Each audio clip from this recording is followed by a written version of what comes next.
You're watching the news on CBS 2 with Antonio Mora, Diane Burns, Steve Baskerville with weather, and Mark Malone on sports. This is CBS 2 News at 10.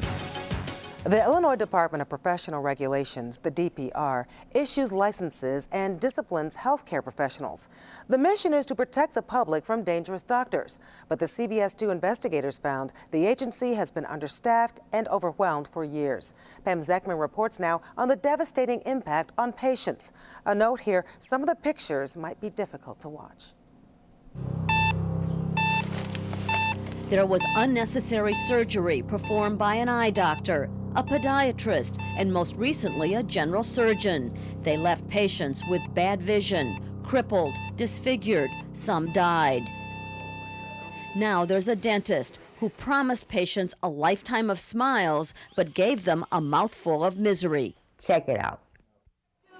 This morning, the dentist's former patients picketed the Department of Professional Regulation. If they're not going to enforce and shut these bad doctors down, they're part of the problem.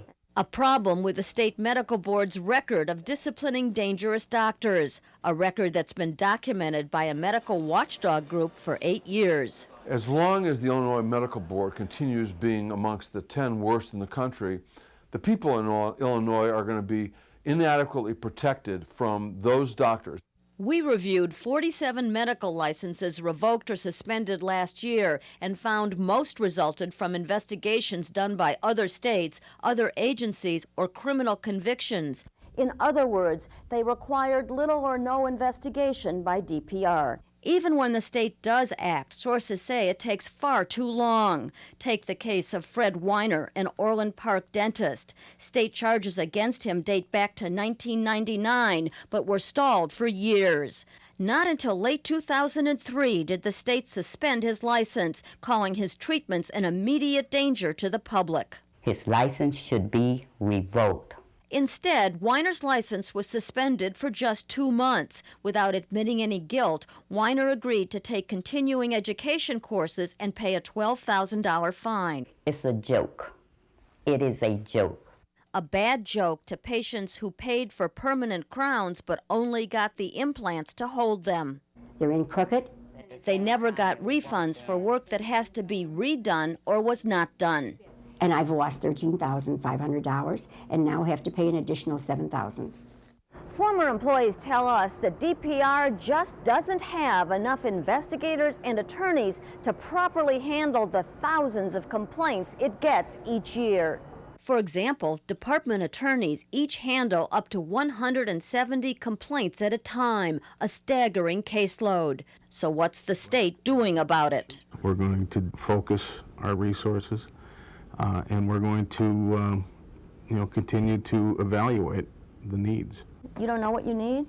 That ended our interview. I'm going to go. We're dealing with people's health and safety here. Their lives could be at risk if you can't act quickly enough and thoroughly enough. No answer, but his boss was more receptive to the questions. I'm troubled and passionately moved to do something about it. Will we have challenges? Yes. There are always challenges when you try to change a culture. Weiner's license is now suspended again, at least until July, because he failed to pay his fine or some patient refunds. His attorney says he'll sue to get his license back because the state action was improper. Weiner's lawyer also says some of the state charges were frivolous, and while there's no doubt his client made some mistakes, Weiner is not a bad dentist. Weiner was not available for an interview. Antonio and Diane. But Pam, the state of Illinois is facing a huge budget crunch. How do we find the money for the Department of Professional Regulation to do more work and help the Illinois consumer? If the state raised the fees that they charge doctors to renew their license each year to what attorneys now pay to have their disciplinary board manned and staffed appropriately, they'd have $6.5 million more. That would pay the salaries of a lot of investigators and attorneys. Thank you, Pam.